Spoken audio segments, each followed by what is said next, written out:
작년에 발생한 코비드19 이제 벌써 한 1년 8개월 그렇게 됐죠.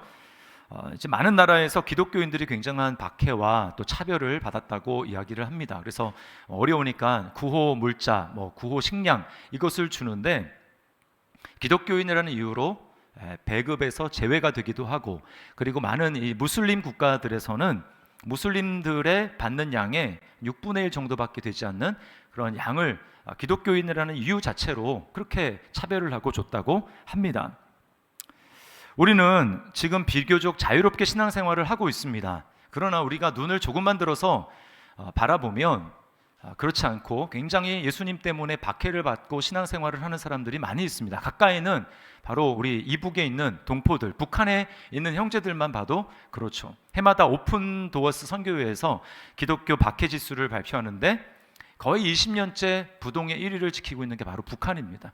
성경을 소지에 따라가 발각이 되기만 해도 죽음을 면치 못하는 그런 지금 신앙생활을 하고 있는 게 북한의 우리의 형제들입니다.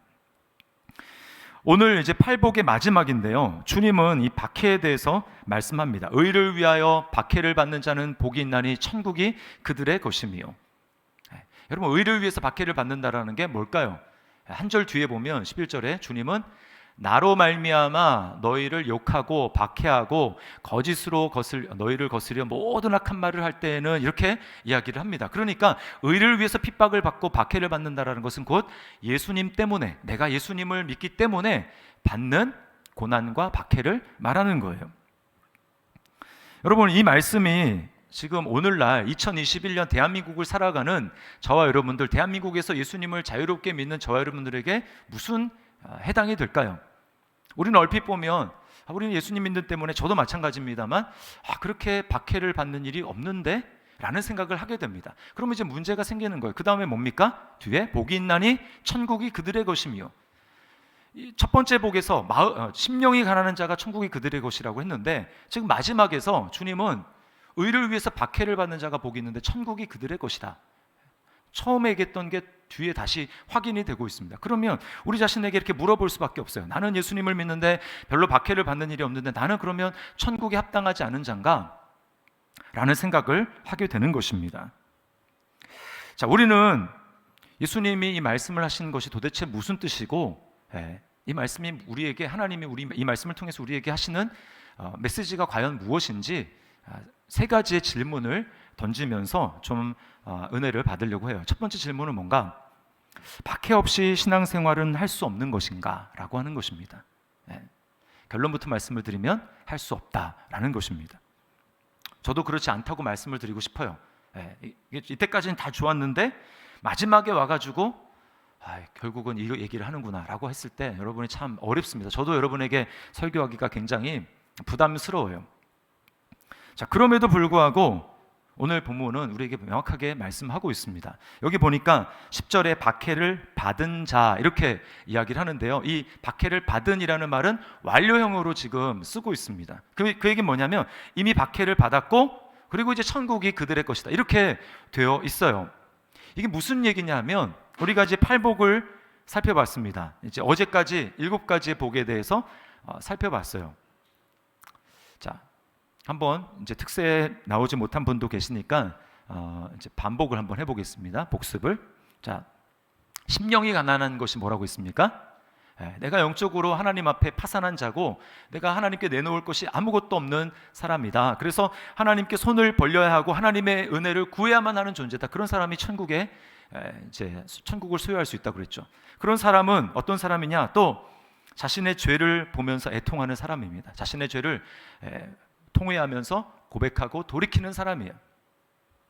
그리고 그렇게 계속 그런 삶을 회개하는 삶을 살아가다 보면 어떻습니까? 점점 자신에 대해서, 자의식에 대해서는 희박해지고 하나님의 뜻이 선명하고 그래서 하나님의 뜻을 전심으로 추구하게 되는 온유한 자, 그래서 그 하나님이 이 사람을 마음껏 쓸 수 있는 그런 온유한 자가 된다고 말씀을 드렸어요. 그리고 그런 은혜를 경험한 사람은 한 번의 은혜로 족한 것이 아니라 계속해서 의를 사모하고 의에 줄이고 목마른 자가 되어서 나에게 의가 되시는 예수 그리스도, 그분의 은혜를 더 사모하고 갈급하며 나아가게 된다라고 말씀을 드렸습니다. 그런 사람은 또 어떤 사람입니까? 내가 하나님의 은혜를 받고 내가 하나님의 긍휼을 받은 사람이기 때문에 누군가 다른 사람을 또한 긍휼히 여기게 되는 것이죠. 그리고 점점 그렇게 살아가다 보면 어때요? 우리의 마음이 두 마음으로 세상의 마음을 두는 그런 마음이 불결한 자가 아니라 마음이 청결한 자가 되어서 점점 천국을, 하나님을 명확하게 생생하게 보는 사람이 되는 것입니다. 그리고 그런 사람은 자신만을 위해서 신앙생활하는 것이 아니라 이제 화평하게 하는 자가 되는 거예요.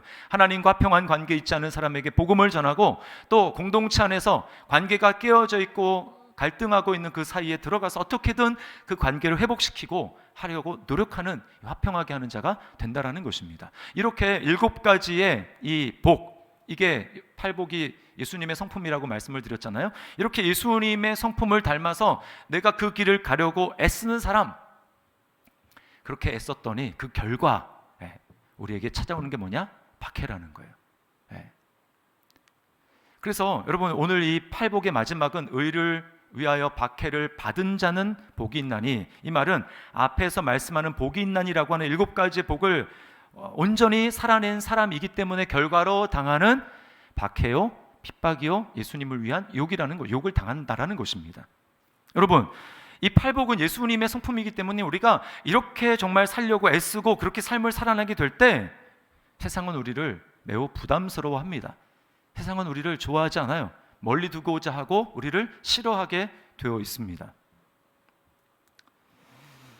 아무것도 하지 않고 가만히 있으면 절대로 욕먹을 일이 없어요. 그냥 팔복의 삶, 그건 나랑 상관이 없어라고 생각하고 그냥 내가 살고 싶은 대로 살면 우리는 절대로 이런 박해를 받을 일이 없습니다. 그러나 여러분, 팔복 다음에 바로 이제 나오는 13절부터 나오는 게 뭐냐면 너희는 세상의 소금이고 너희는 세상의 빛이라고 이야기를 합니다. 너희는 세상의 빛이라 산 위에 있는 동네가 숨기우지 못할 것이다. 너희는 세상의 빛이 되려고 노력해야 된다라는 말이 아닙니다. 우리가 예수님을 믿는 순간 우리 하나님의 빛의 자녀가 되기 때문에 우리는 그냥 빛인 거예요. 그러면 뭡니까? 그 결과로 우리 주변에 있는 사람들이 밝히 드러나게 된다라는 것이죠. 세상은 그것을 매우 싫어합니다. 자, 예를 들어 볼게요.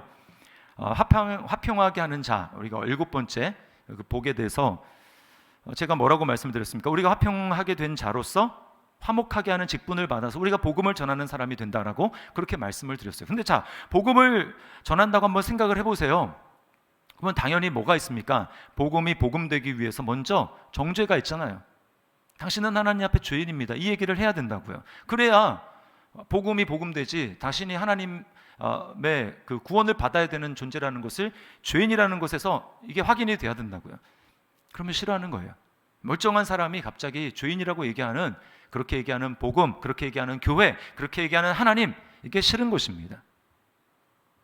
그래서 믿지 않는 가족들이 이제 나만 혼자 교회 다닌다, 신앙생활한다 그러면 보통 뭐라고 얘기합니까? 남편은 아내 보고 당신만 열심히 잘 믿어, 나보고 교회 가자는 소리만 하지마, 나보고 예수 믿자는 소리만 하지마 라고 선을 딱 긋습니다. 어느 정도 자란 자녀들도 마찬가지예요. 엄마만 열심히 다녀, 이렇게 얘기를 하죠. 선을 긋습니다. 그러나 여러분, 정말 우리가 구원의 은혜를 알고 하나님의 사랑을 아는 존재라면 선을 긋는다고 해가지고 그래서 선을 넘지 않고 그냥 계속 평행선을 유지하면서 그렇게 살 수 있습니까? 없어요.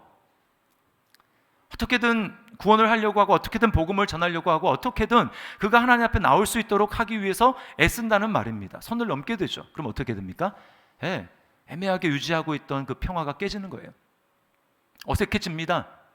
그러나 주님은 뭐라고 말씀해요? 그게 당연하다고 말씀합니다. 내가 너희에게 화평을 주러 온 것으로 생각하지 말아라.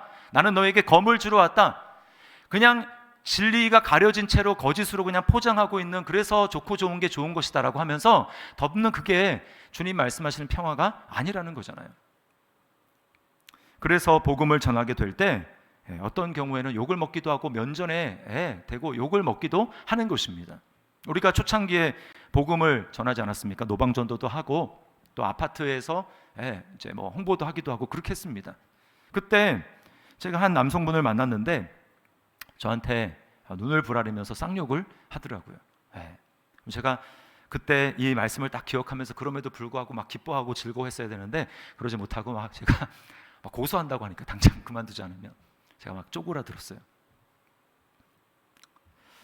전도 안 하면 여러분 이런 일 당할 일도 없습니다. 그렇지 않습니까? 선교로 지로 나가지 않으면 왜 우리가 그런 예수님 때문에 욕을 먹고 박해를 받고 왜 그런 일을 하겠어요? 그냥 편안하게 내 바운더리에서 머물면 되는 거죠.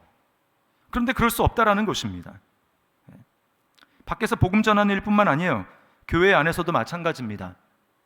교회 안에는 다양한 사람이 있습니다. 그래서 교회 안에 있지만 예수님을 아직 모르고 그냥 교회에 나오는 사람들도 있어요. 그리고 또 교회 안에는 영적으로 성숙한 사람도 있는 반면에 영적으로 미숙한 사람도 있습니다. 그러다 보면 섬기다 보면 나는 정말 주님을 사랑하는 마음으로 섬겼는데 돌아오는 반응은 그렇지 못할 때가 많이 있어요. 그래서 뭐 주차 요원으로 섬기는데 알바 받고 제 주차 뛰는 줄 알고 그래서 막 말도 안 듣고 막 쌍욕을 하기도 하고 내가 원하는 대로 못 되겠다고 막 그렇게 욕을 하기도 합니다. 그거 뭐예요? 예수님 섬기다가 예수님 때문에 욕먹는 거예요. 그런가 하면 순장으로 섬기다 보면 순호들 가운데 믿음이 약하고 그러면 순장에 대해서 이해하지 못하고 오해하고 억울한 일을 당하기도 하는 것입니다. 여러분, 항상 믿음의 길에는 박해와 고난이 따라옵니다. 예수님은 뭐라고 말씀하셨죠? 좁은 문, 좁은 길, 나를 따라오는 곳은 넓은 곳이 아니다. 많은 사람들이 다 원하는, 그래서 박수치는 그런 곳이 아니라 피하고 싶고 가고 싶지 않은 좁은 문, 좁은 길이라고 그렇게 말씀을 하셨어요. 그리고 나를 따라오려면 자기를 부인하고 십자가를 져야 된다라고 말씀하셨고 세상에서 너희가 분명히 환난을 당한다. 주님이 명확하게 그렇게 말씀을 해주셨습니다. 제가 뭐 성경을 가지고 뭐 다 증명을 할 수 있어요. 여러 구절을 가지고 말씀을 드릴 수 있지만 딱 두 구절만 살펴보겠습니다. 자, 디모데후서 3장 12절 말씀 우리 같이 한번 읽어보겠습니다. 시작. 무릇 그리스도 예수 안에서 경건하게 살고자 하는 자는 박해를 받으리라. 또 빌립보서 1장 29절입니다. 그리스도를 위하여 너희에게 은혜를 주신 것은 다만 그를 믿을 뿐 아니라 또한 그를 위하여 고난도 받게 하려 하심이라. 아멘. 여러분이 예수님의 은혜를 받아서 하나님의 은혜를 받아서 예수님을 믿었습니까? 천국 백성 됐습니까? 좋습니다. 그러나 거기에는 은혜를 주신 것은 고난도 받게 하려 함이라 라고 말씀을 하셨어요. 여러분, 그러므로 내가 예수님을 믿는데 이제까지 나는 예수님을 믿은 이후로 이제까지 한 번도 예수님 때문에 고난을 당하거나 아니면 다른 사람으로부터 욕을 먹어본 적이 없다라고 한다면 여러분은 자신의 믿음을 처음부터 다시 한번 돌이켜 봐야 될 것입니다. 그건 정상이 아니에요. 자, 두 번째 질문입니다. 그리스도인은 왜 박해를 피할 수 없을까? 왜 그리스도인은 박해를 받아야만 하는가라고 하는 거예요. 결론부터 말씀을 드리면 이 세상이 우리의 집이 아니기 때문에 그렇습니다. 이 세상에 우리가 속해 있지 않기 때문에 그래요. 요한일서 5장 19절에 보면 이 세상은 악한 자 안에 처해 있다라고 분명히 이야기를 합니다. 마귀가 다스리고 있는 거예요. 합법적으로 예수님이 오셔서 십자가에서 죽으셨지만 그래서 죄의 문제를 해결해 주셨지만 그것은 누구에게만 해당이 됩니까? 그것을 알고 믿는 자만 눈이 열려가지고 그것을 보는 것입니다. 그래서 마귀는 아직 복음이 들어가지 않는 곳에서는 거짓을 가지고 마치 자기가 대단한 능력을 가지고 있는 것처럼 하면서 사람들을 두렵게 하고 그렇게 올가매고 있어요. 사람들을 속입니다. 어떻게 속입니까? 이 세상에서는 돈이 많고 환경이 형통하기만 하면 그러면 성공하는 것이다. 그리고 또 뭡니까? 그런 삶이 계속될 것처럼 사람들을 속여요. 영원할 것처럼, 이 세상에서 영원히 살 수 있을 것처럼 사람들의 눈을 가립니다. 그래서 우리가 수많은 장례식장을 가지만 그게 곧 닥칠 나의 미래라고 심각하게 생각하지 않는 이유가 거기 있는 거예요. 잠깐 슬프다가 그 다음에 우리는 또 관성에 의해 가지고 내일이 있고 1년 후가 있고 10년 후에도 이렇게 살겠지? 그런 착각을 하면서 살아가게 되는 것입니다. 우리도 원래 그렇게 착각하며 살아가던 존재인데 어때요? 예수 그리스도께서 우리의 눈을 열어주시고 우리에게 은혜를 주셔서 우리가 예수님을 믿고 보니까 어떻습니까? 영안이 열렸어요. 영적인 눈이 열렸어요. 그래서 이 땅이 전부가 아니고 우리에게 정말 중요한 영원한 하나님 나라가 있구나. 그리고 그것이 곧 오는구나. 나는 곧 거기에 들어갈 거야 라고 하는 그런 생각을 하게 되는 것입니다. 그래서 그리스도인은 속지 않는 거예요. 잠깐 속을 때가 있습니다. 그러나 말씀을 보고 우리가 계속해서 그 말씀 가운데 살아가다 보면 속지 않는 거예요. 요한복음 15장 19절에서 주님은 이렇게 말씀하십니다. 우리 같이 한번 읽어볼게요.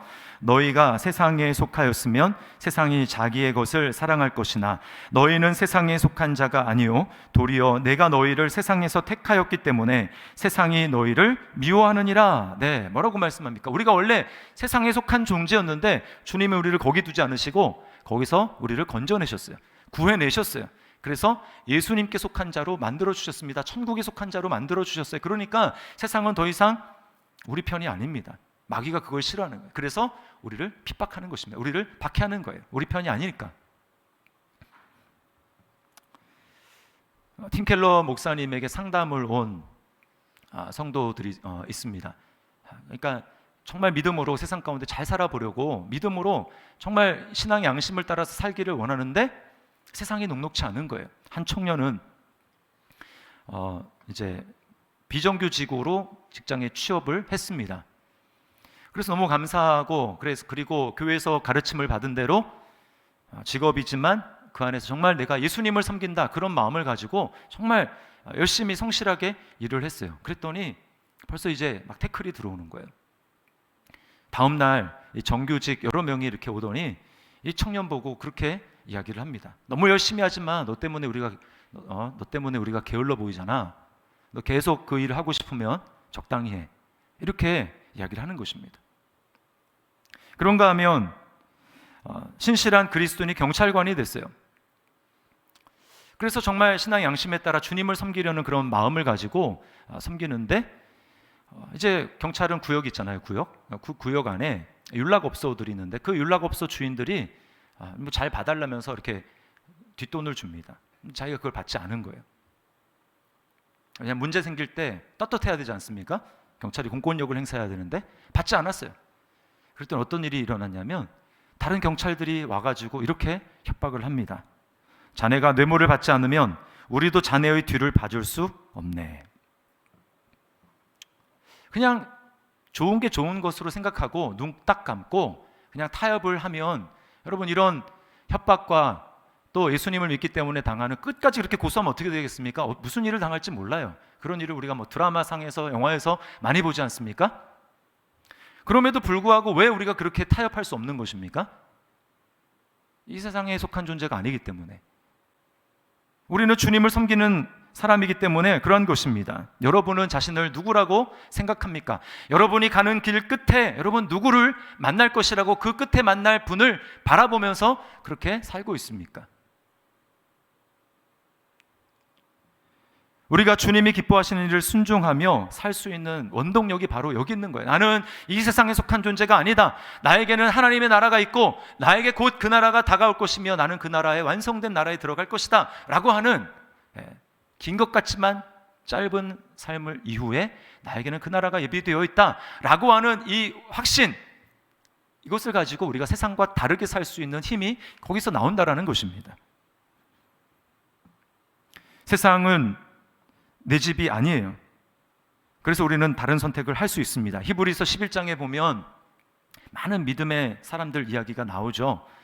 다양한 모습으로 살아가다가 다양한 모습으로 죽었어요. 어떤 사람은 자기 고향에서 멀리 떨어진 곳에서 거기서 쓸쓸하게 죽기도 하고, 또 어떤 사람은 예수님을 신앙 때문에 이 톱으로 이렇게 쓸려서 죽기도 하고, 굉장히 또 어떤 사람은 예수님을 믿는 것 때문에 박해와 핍박을 피해가지고 뭐 카타콤 같은 이런 데서 비밀리에 집단 생활하고 숨어서 살다가 그렇게 죽기도 하고 다양한 모습으로 죽었습니다. 근데 여러분, 그들에게 공통점이 뭔 줄 아십니까?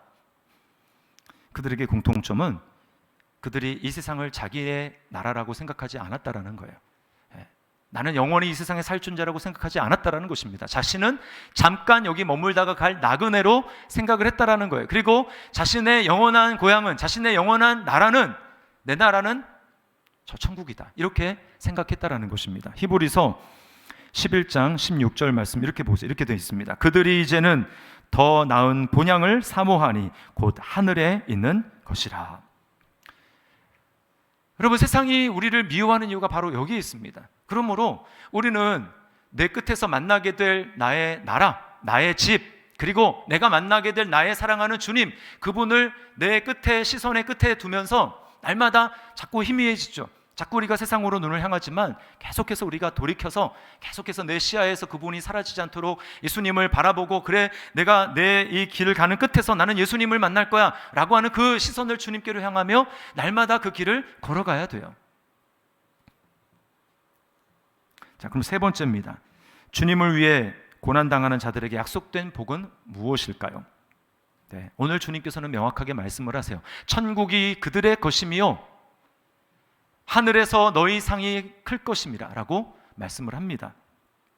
자, 다른 복은 우리가 그 7가지 이제 어제까지 살펴봤는데 다 한 번씩만 주님이 복이 있나니라고 했는데, 오늘은 10절부터 12절에 주님은 복이 있나니라는 말을 2번이나 하셨어요. 그래서 앞에는 천국이 그들의 것입니다 이렇게 얘기하고, 바로 뒤에는 하늘에서 너희 상이 클 것입니다 라고 말씀을 합니다.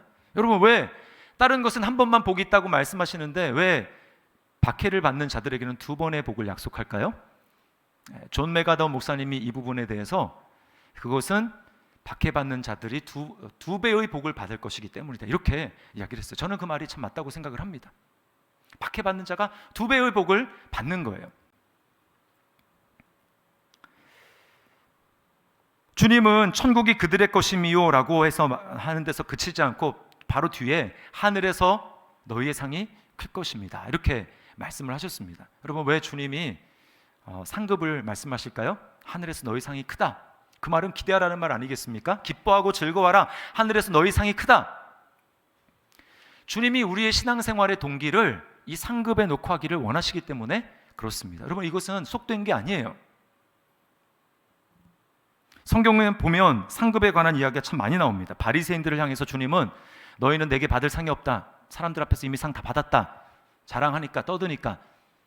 그리고 주님은 뭐라고 말씀합니까? 너희가 내 이름으로 소자 하나를 대접하면, 또는 물 한 그릇이라도 나그네에게 대접하면 그 사람이 상을 잃지 않는다라고 말씀하셨어요. 그리고 요한계시록에 보면 교회들을 향해서 주님이 뭐라고 말씀하냐면, 내가 너희에게 속히 올 것인데 각 사람에게 줄 상이 있어 그들이 행한 대로 갚아줄 것이라고 말씀을 해요.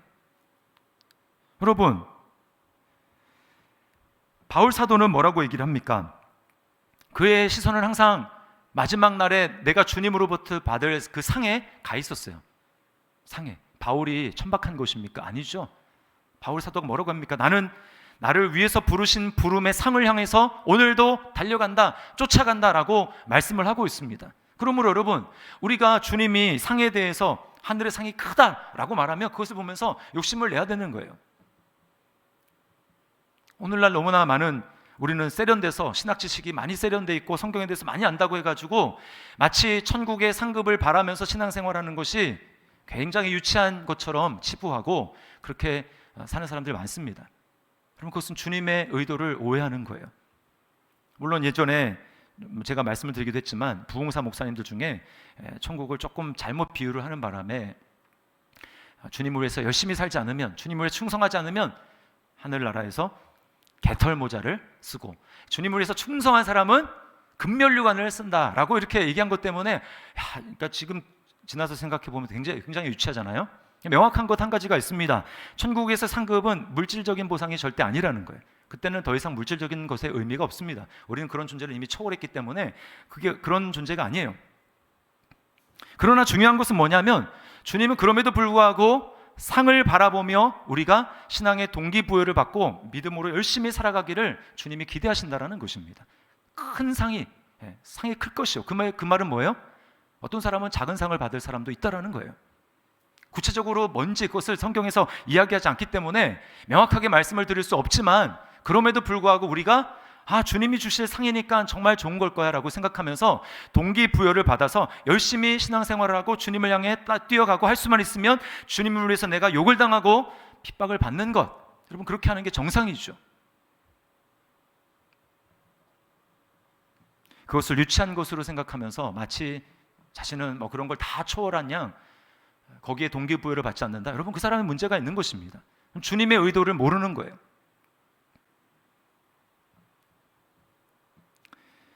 상에 대해서 그것이 유치한 상이라고 할지라도 여러분 예전에 우리의 믿음의 선배들은 그런 이야기 듣고도 그래 내가 개털모자 받지 말고 내가 주님 앞에 근면율관 받아야지, 이런 굉장히 유치해 보이지만 그런 동기로도 우리보다 훨씬 신앙생활을 열심히 잘했습니다. 우리는 그게 애틀머즈가 그런 거 아닌데 라는 거 알면서, 그래서 중요한 게 그들보다 더 열심을 내면서 지금 내가 상급을 받기 위해서 열심히 주님을 쫓아가고 있냐는 거예요. 그게 더 중요하다는 것입니다. 초점을 놓치면 안 돼요. 그럼에도 불구하고 우리는 주님이 말씀하시는 상급이 과연 무엇일까라고 하는 것을 한번 생각을 해보아야 합니다. 제가 그래서 기뻐하고 즐거워하라 라고 했기 때문에 이게 분명히 상급과 관련되어 있을 텐데, 그래서 제가 기뻐하고 즐거워하라 이 부분을 이제 찾았어요. 그랬더니 여러분, 이것은 여기서 주님이 말씀하시는 상급은 주님을 보는 것과 관련되어 있습니다. 우리가 6번째 복인가요? 마음이 청결한 자는 하나님을 볼 것이라 그랬지 않습니까? 여기 그거예요. 주님을 보는 것에 관련 있습니다. 그래서 기뻐하고 즐거워하는 거예요. 요한복음 8장에 보면 예수님이 아브라함 이야기를 하십니다. 아브라함이 기뻐하고 즐거워했대요. 근데 그 이유를 살펴보니까 아브라함은 예수님이 나타날 것, 메시아의 때, 그때를 간절히 열망하다가 하나님이 그걸 보여주셨나 봐요. 그걸 보고 나의 때 볼 것을 사모했는데 나를 보고 기뻐하고 즐거워했다라고 이야기를 합니다. 사도행전 2장에 베드로 설교에 나오는 다윗도 마찬가지입니다. 다윗이 기뻐하고 즐거워했대요. 근데 왜 기뻐하고 즐거워했나 봤더니 다윗에게 하나님께서 감동해 주셔서 그의 눈이 열려서 그가 메시아의 부활을 본 거예요. 부활, 예수 그리스도가 부활할 것, 그것을 본 것입니다. 그래서 뭐라고 하냐면 기뻐하고 즐거워했다라고 이야기를 해요. 그러므로 여기서 주님이 말씀하시는 핍박을 당하는 자, 박해를 당하는 자, 주님 때문에 고난을 당하는 자에게 주님께서 특별한 임재, 하나님을 볼 수 있는 그런 임재를 주시겠다라는 겁니다. 스데반 집사님 잘 아시잖아요. 복음을 전하다가 돌에 맞아 죽습니다. 여러분, 얼마나 고통스러웠을까요? 얼마나 돌에 맞으면 죽겠습니까? 사람이 얼굴이 피투성이가 되었을 것이고 어디 머리 같은 데가 깨졌을 거예요. 그런데 주님께서는 그렇게 고통하고 있는 스데반 집사님의 눈을 열어주셨습니다. 그래서 눈이 열려서 주님을 보는 거예요. 주님이 스데반과 눈이 맞았습니다. 스데반을 보고 주님이 자리에서 벌떡 일어서신 그 주님을 봤어요. 그래서 물론 이 육신의 고통이 있었겠지만 그 육신의 고통을 넘어설 수 있는, 기뻐하고 즐거워할 수 있는, 그것을 넉넉히 이길 수 있는 그 주님을 보는 주님의 임재의 기쁨, 그것을 스데반이 본 것입니다. 성경은 얘기하고 있지 않지만 단서로 알 수 있어요. 스데반이 성령이 충만했고 스데반의 얼굴이 천사와 같았다라고 하는 것을 통해서 스데반은 막 찡그리면서 죽지 않고 얼굴이 환해서 미소를 띠며 죽었을 것입니다. 루마니아의 리처드 범브란트 목사님이 있습니다. 이분은 살아있는 순교자로 불리는 분인데 물론 2001년에 이렇게 돌아가셨어요. 루마니아가 공산권에 있을 때, 공산 치하에 있을 때 이분이 예수님 때문에 2번이나 이제 감옥에 들어가서 옥살이를 합니다. 이 2번 동안 총 14년의 시간을 감옥에서 보내게 돼요. 모진 고문을 받고, 그래가지고 이제 거의 나중에 돼서는 거의 이제 시처럼 다 죽는다고 얘기를 하는데 기적적으로 살아났어요. 그래서 이제 살아있는 순교자라고 이야기를 합니다. 자, 그런데요, 이 범브란트 목사님이 이렇게 고백을 했어요. 제가 감옥에서 보낸 14년이 길게 느껴지지 않았던 것은 홀로 독방에 갇혀 있으면서 믿음이나 사랑을 뛰어넘는 어떤 기쁨을 하나님 안에서 발견하였기 때문입니다. 그 기쁨이란 이 세상 어떤 것에도 견줄 수 없는 아주 깊고도 아주 독특한 황홀경 같은 것이었습니다.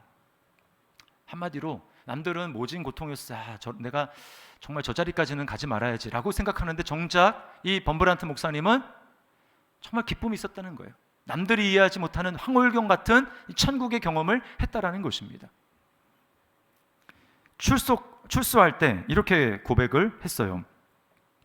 감옥문을 열고 나오자 저는 마치 수십 리에 뻗쳐 있는 평화롭고 아름다운 시골 전경이 환히 내려다 보이는 아름답고 높은 산장에 살다가 갑자기 아무것도 안 보이는 평지로 내려오는 느낌이었습니다. 이해가 안 되죠? 출소하면 뛸 듯이 기뻐해야 되는데 오히려 감옥 안에서 그 주님과 보냈던, 하나님을 만났던, 하나님을 보게 하시고 천국을 생생하게 경험했던 그때,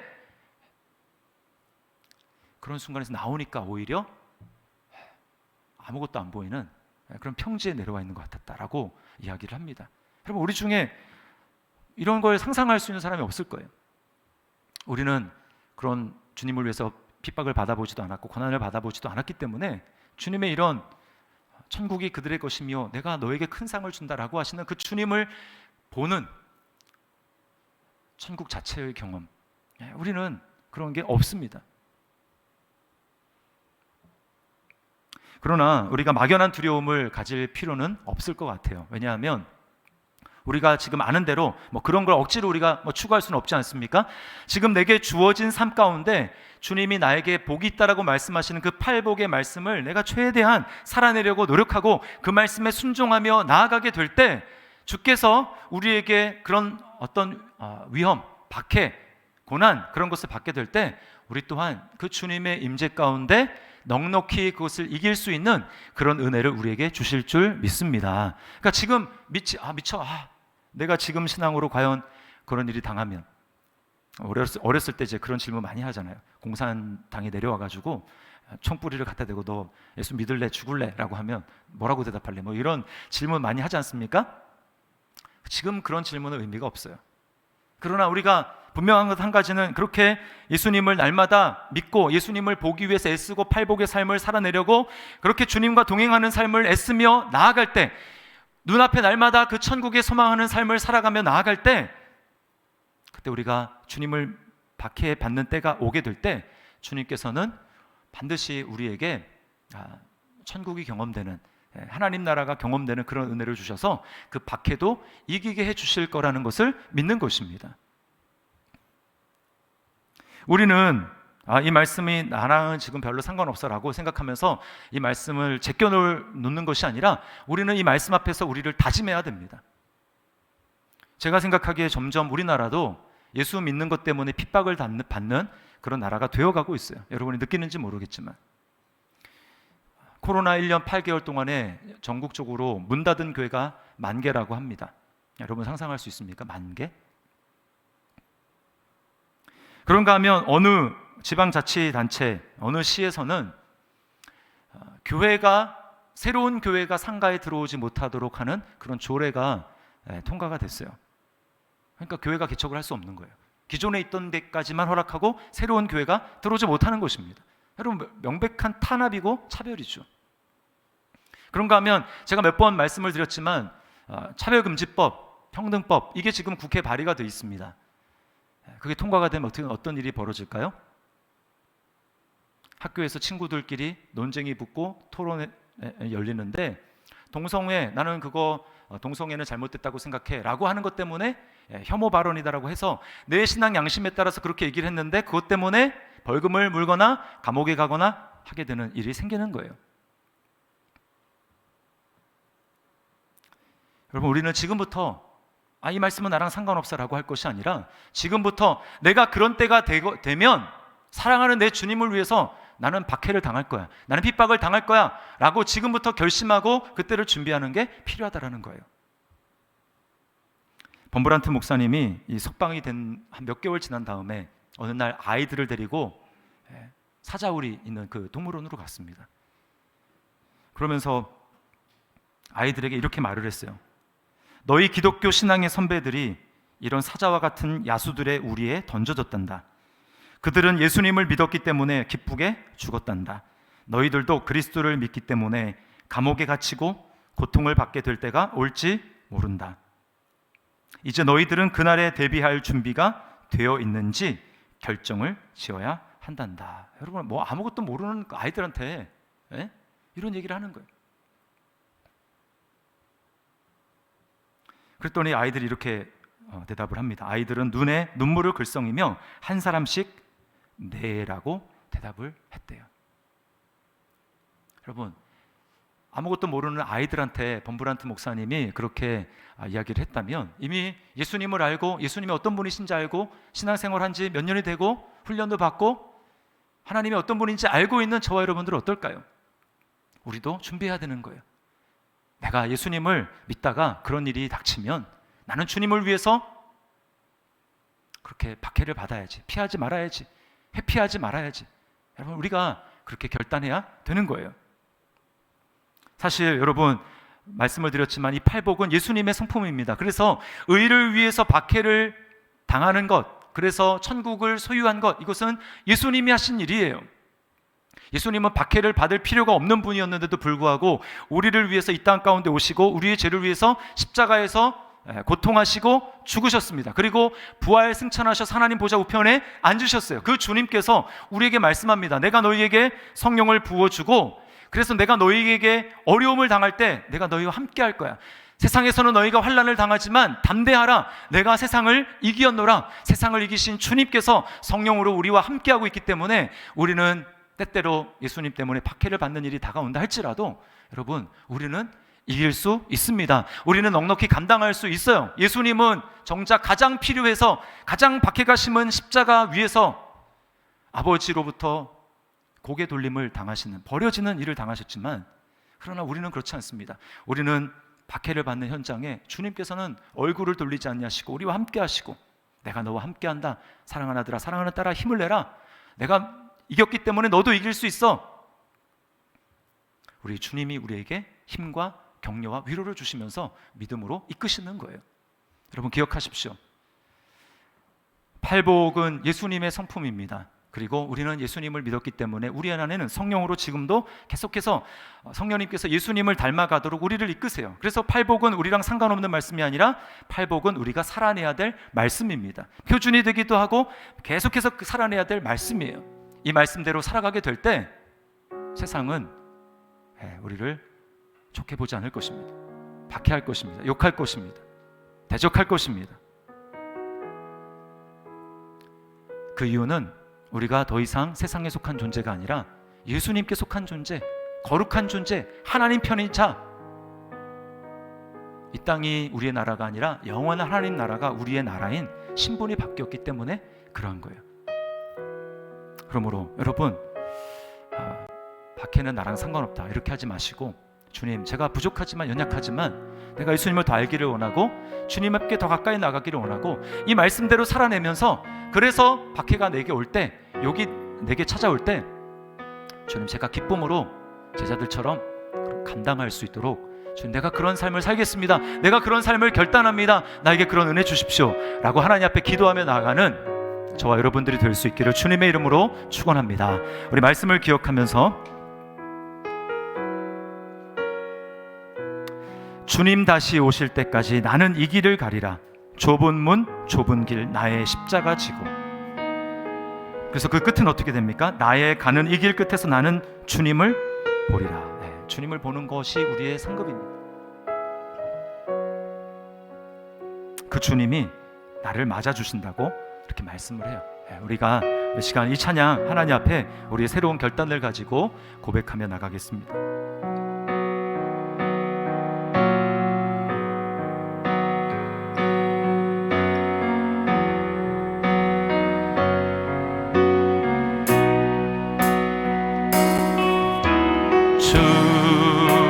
다시 오실 때까지 나는 이 길을 가리라. 그 길은 좁은 길입니다.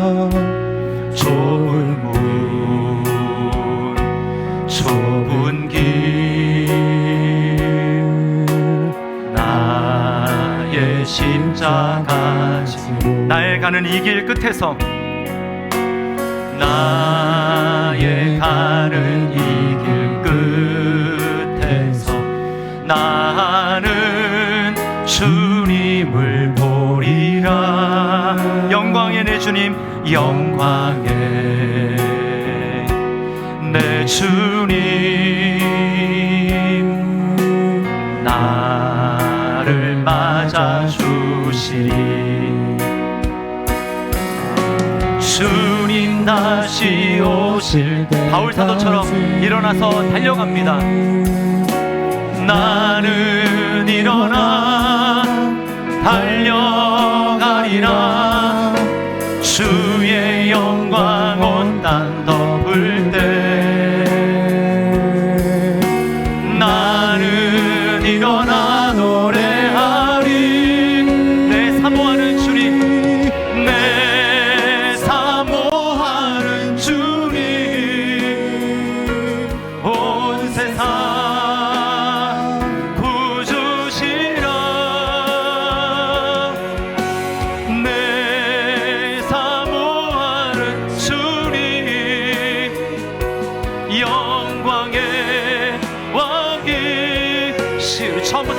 찬양합니다. 주님 다시 오실 때까지. 주님 다시 오실 때까지 나는 이 길을 가리라. 좁은 문 좁은 길 나의 십자가 지고 나의 가는 이 길 끝에서 나는 주님을 보리라. 영광의 내 주님, 영광의 내 주님, 나를 맞아주시니. 우리 결단하며 찬양합니다.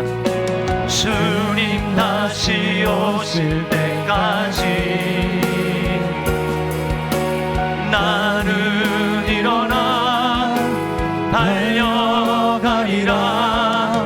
주의 영광 온 땅 덮을 때 나는 일어나 노래하리. 주님, 내가 주님을 사모합니다. 내 사모하는 주님, 온 세상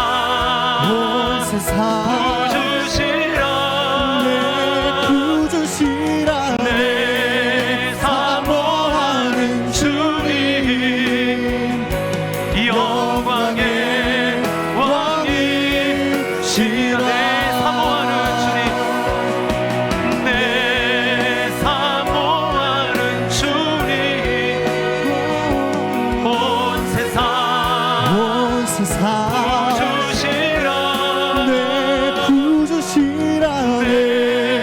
사모하는 주님, 영광의 왕. 다시 한번 우리의 전심으로 고백하며 내 사모하는 주님, 내 사모하는 주님, 나의 사모하는 온 세상 구주시라. 내 사모하는 주님, 영광의